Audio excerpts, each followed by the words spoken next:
You forgot about that one angle. You haven't seen where that one player has just rotated to. You walk into an absolute slaughter fest. The round ends from there. But here, Empire aren't making bad progress. 60 seconds in, opening up the hallway. Another 50 seconds or so in the getting this church wall opened up.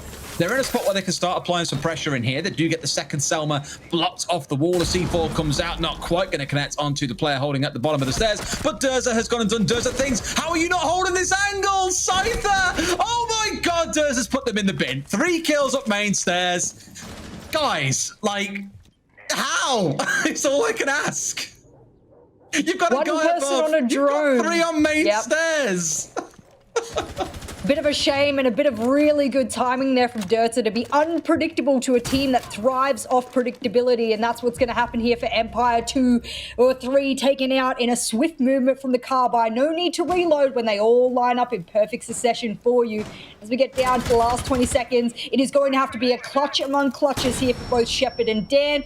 Dan hasn't had the best of seasons thus far, and, well, he's going to try and make it a better one, but Blaz will trade off onto him, shut down that clutch opportunity for him, and as there's a 25 HP Shepard walking through Moto, it'll be Spark to capitalize on the chaos, and all of a sudden, it will be round number 1 here for TrainHard.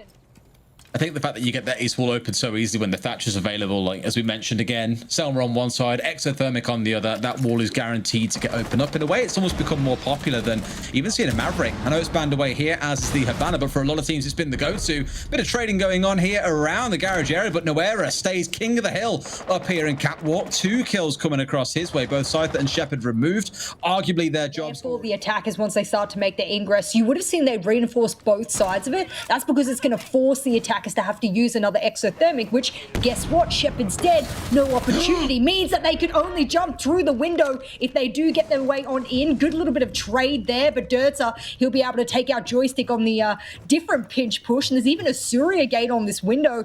I don't think he has anything but possibly a drone to be able to cancel it, and when you're in a 1v3 situation like this, not enough time left, you have to commit body and soul, and that's going to gift a freebie to Durza, as that is now 2 rounds in the hands of TrainHard now on a map that I did, rightfully say would possibly be one they could walk away with a win. Is let the other side make the mistakes. You haven't got to make the crazy plays. Let them do the crazy stuff. We've seen both sides of that coin kind of come into effect. Again, round 1 was Durza taking the initiative to make a play. Last round was Noera letting them walk at him. And I thought for a second it was going back the other way, but it wasn't Durza finding a kill. It was just perfectly timed. Noera, the hero from round 2, has been slain by the villain that is Dan. A second kill comes through, and now panic stations must be on for TrainHard as they beeline back to site. 3 remain, and in a minute and a half or so, Empire have cleared out 2 roamers and are now looking towards the execute. Well, TrainHard, it looks like they want to square away this number. That it's an advantage Empire hasn't had since this entire match began. And so for me, I'm looking towards Empire and saying, okay, what do you need to do now that you've got the time on your hands? You've got 2-man advantage over your opponents here. Don't throw it away. And that's something that we see a lot of teams do, unfortunately. TrainHard, if they're not careful and they try and play the hero play like we saw just there, can lose numbers. But no, Blaz makes it only a 1-man advantage in total. And when you're down to the wire, and Team Empire, when they leave it down to the last 5-10 seconds to execute, which they're known for doing, they need to be careful they have enough numbers to overwhelm the site. Otherwise, hey, look over. We've got a shotgun 2, I believe. If I'm looking over towards both SMG-11s, then that's a really precarious situation in close quarters. Oh, we're always so nervous about timing for Empire. They've got to pull the trigger and make it happen. There we go. The 2 kills they need fell by the wayside to Empire, and that may as well have been a close to flawless round. I like that Spark, he's been picking up all of his electric cores and trying to replace them. So when he gets them off that motor hatch, he'll replace them onto the triple wall. There you go, 1 in hand, replace it on the bottom, should be able to get all 3. I like that because, I mean, as a whole, you should be trying to resource collect. There we go. This time, when he doesn't have to be the Thatcher, he can take the R4C and rip heads off shoulders. Well, and done so already with 2 kills going the way of Empire with 60 seconds still remaining. And all that was done from inside a kitchen as well, just taking those vertical angles. It's enough to say, let's go for the execute. You heard the smokes come out. Shepard going for the plant. Durza trying to challenge up blue. Doesn't go so well. And now it's panic stations for the side of TrainHard as Empire are in full control. A bit of a flank maybe coming out from Always here. Needs to move a little bit quicker. The pre-fire comes through from Spark and he will collect a kill back. But it's 3 versus 2. 1 the bottom of main stairs, 1 at the kitchen hatch, and Always flanking behind behind inside a church, I believe. They've got the angles set up. Spark strikes onto Shepard, finds a triple kill in the round. Not looking too bad, but with only 20 seconds left, you've got 10 kills to pick up 2 more and walk away with the win. Something tells me that is simply not going to happen here, Jess. We're down to 5. A second coming out for Always in the round, and Spark, try as he might, cannot do enough to get this round over the finish line. Empire have now got this game into a steady pace, and they're the ones marching towards victory. He wasn't completely useless, and for the most part, he does now have the pinch angles opened up that Empire were looking for. This is going to put a lot of strain onto TrainHard right now. They need to take stock in multiple areas. They don't have a lot of intel operators, and one of their big hitters, Blaz, goes down, but Dirtza, he's having a field day here today on Clubhouse, and finally they'll get rid of him, but not before evening the man count. It looked like he was absolutely going to get himself behind cover then, but clearly as he ducked down, well, took a shot to the head and off the map he goes. Grenade coming out towards Spark, who survives the initial impact. Returns fire with his own here. C4 coming out in conjunction with a smoke. A little bit of miscommunication between the boys there. Quite possibly. 3 versus 3. 40 seconds to play with. There's still time for either side to pull off something special here, Jess, because I feel for the side of Empire, they've got everything open they need. They've got control of construction. They've got the east wall if they need it. They found the kill on Spark, who's playing in red. Chaoxis steps into his position there in the grave and collects the kill onto Joystick. He is down, not quite out, but that diffuser is on the ground. It's going to have to be a bit of a frag fest, I think, in the dying seconds, as Empire need to go for a push. You've got Shepard holding the near angle, but now you need Always to step in and go big. Finds one onto the peaking garage here. The 1 versus 1. It comes out. Why are you looking down, Chaoxis? Think you know something went wrong there. Shepard to collect the closing 2 kills and be the hero player for Empire to give them round number 5 of the CC side of the map. So you have control of the south balcony that borders in towards the sites. It's always that question of how much time can you waste here, so how much can you starve away from them when it comes to the attack. And he thought he dipped under the rotate, but not quite, or through the kill hole, I suppose I should say. Does that more than happy to pick up the kill onto Always, and that's going to sting because that's your frag grenades gone, Jess. This is what I'm talking about. Empire, they have expectations, and expectations can often cripple a team. If you expect them to hide in there and play time, you are wrong. You are absolutely wrong. And Jess, I think that this is the biggest thing here. He just whiffed that EMP into the drone hole and didn't use it to get rid of the mute jammer, so that wall now won't get opened up. So Dirtza is in heaven right now. He can sit here and just gun out to his heart's content. Does get a couple of shots onto Scyther, but can't quite connect the kill. Down to about 60 HP here. The Ash looking a little bit worse for wear, but still able to frag out if needs be. It's a 4 versus 3. TrainHard with the advantage. You sat here thinking, okay, they can do this, especially when Blaz can just sit in the corner and pull out a play like that. Sure, he gets traded out, but at the point where you're in a numbers advantage, you'll happily take 1-for-1s. Nowhere at another, as Joystick seemingly had no idea he was at the top of red. Looks like this half is going to balance out at 3-3, Jess, and I think if you're on Empire's side here, you're probably just saying, man, we really could have picked up more with how well we played some of these rounds. It's an absolute truth, and the way that they were able to trade over towards Adam's spot there, that's in the secret or storage area if you're not sure what we're talking about, that shows me that Empire know fundamentally what to do. See that smoke flying out as well. That should give a really good indication to Shepard, but very unlikely he can see through the smoke. So even if he strafed all the way left, he might not be able to spot that player who would be able to see through it a little bit better than him. Take that back. He'll pop the arm, but won't collect the kill. And I mean, yeah, this seems like a pretty impossible task here for Shepard. Mind you, on this very map, on defense, we've seen him pull out a 1v3 clutch post-plant situation, so nothing's impossible when you're talking about Shepard. 7 seconds left, no time for the defuse. He's going to have to go for kills only. As he's looking through left, right, and center, he'll go down before he has an opportunity to spray. And TrainHard, there we go. We'll even out the first depend. But Empire, I've never seen them so aggressive. Scyther, okay, the most aggressive player, and rightfully so given his role. There's other players who are bouncing around near him, hopefully maybe going looking for those trades. And all right, as they hear the EMP, that's a trick coming out. Does he have the right wall there? Did Always get it? No, they doubled up on the EMP, so they've confirmed that wall being open. And Blaz, no, Joystick, you weren't watching the lobby double doors. And as a result, he only gets the trade, but damn, we'll get one for the trouble as well over in bedroom. And there is the pinch push subjugated. It was a 1:40 post-round start before we finally started seeing bullets flying, but it was kind of this dangerous dance where Scyther was just towing the line of death and finally takes a step too far, or coincidentally, it's more Joystick at the top of red that doesn't take a step too far as Blaz swings in for that 1-for-1. 4 versus 3 for Empire, still in the controlling position here.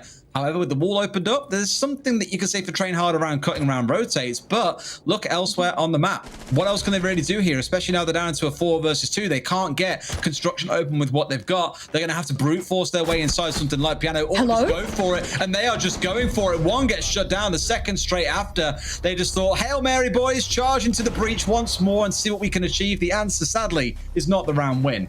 Last time, may have been the time before. Chaoxis drops into Moto, walks into Church and picks up a 4K and absolutely cleans house. He got 15 kills on that map, I recall. He was an absolute godsend for them.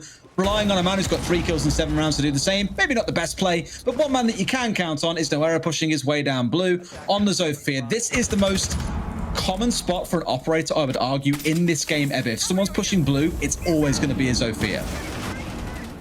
Why Scyther didn't move out when he heard the EMP going off? He would know that there's going to be a grenade following, but you know what else is following? A tsunami of blue on the scoreboard. And as I speak it into existence, they make it a reversal. Now it is orange. I don't even know what analogy to use for that one, but it doesn't matter because they have squared away numbers in a matter of seconds here, Des. If you're a team losing man advantages like that, you got to question what's going wrong, but they make it right. Shepard goes down. That's an easy confirmation. And a 5 HP always, the top rated player for Empire, who's only got about 20 seconds left. All he has to do is deny the plant, be able to go 1v1, but he is one breath away from death now, Des, and this is worrying because the plant goes down, they spot his arm through the rotate, and it's all over Red Rover for TrainHard before they square away at 4-4 apiece. Make the same mistake. I think they will try and use this as a time delay, whereas TrainHard used this exact hold more as an opportunity to take early kills, and when it didn't work, it failed miserably, but when it worked, it absolutely worked very well.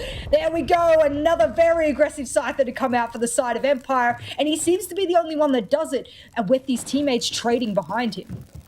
It's pulling off for Dan because last week against G2, when it was Citizen versus Dan seemingly all the time, between them both, they were just exchanging blow for blow, 2Ks, 3Ks galore, it felt like. Look at right where joystick is as well. Some players will prone there and it actually hides 90% of their body. So if he does stay in that position, they don't have a drone to work with. That's dangerous, but they decide to flood the site and do it in unison. What a shot through the gold bars on a joystick's head as well. And as they start the plant, it is a unified 1v1 essentially until Blaz finishes it. That impact will hit, but Chaox's gun hits harder and Shepard goes Smokes down. have been deployed and surely the team is saying, guys, they're executing, they're starting to think about a push. We need to think about a flank coming out right now.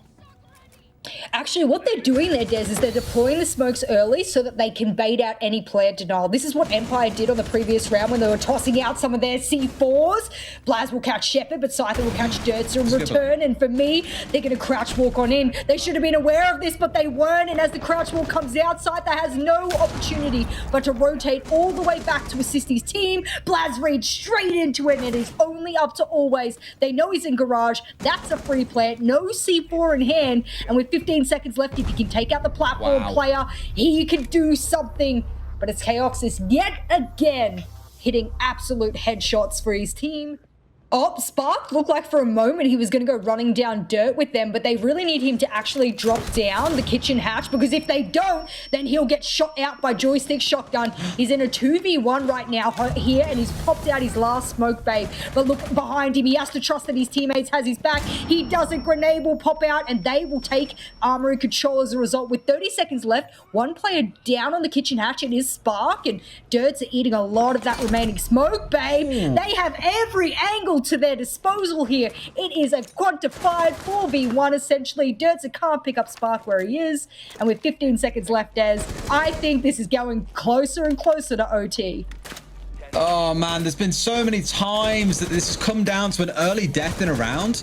This is the biggest example of it. Blaz, no idea. Really well here for Empire, because they'll have enough people to be able to stop the ingress, because last time they held this, if you remember rightly, Des, they lost a lot of players all the way down to the dying second. Sparks wants logic control, and it's going to be Always there with Dan by his side. Carbine will rip through multiple, but it's Blaz there with the AK to be able to slap back, and these trades from Empire is what will propel them into overtime. They've done it so well on multiple of their defenses and attacks. And now guess who's left? Chaoxis, the support main himself, who makes it absolutely rain kills.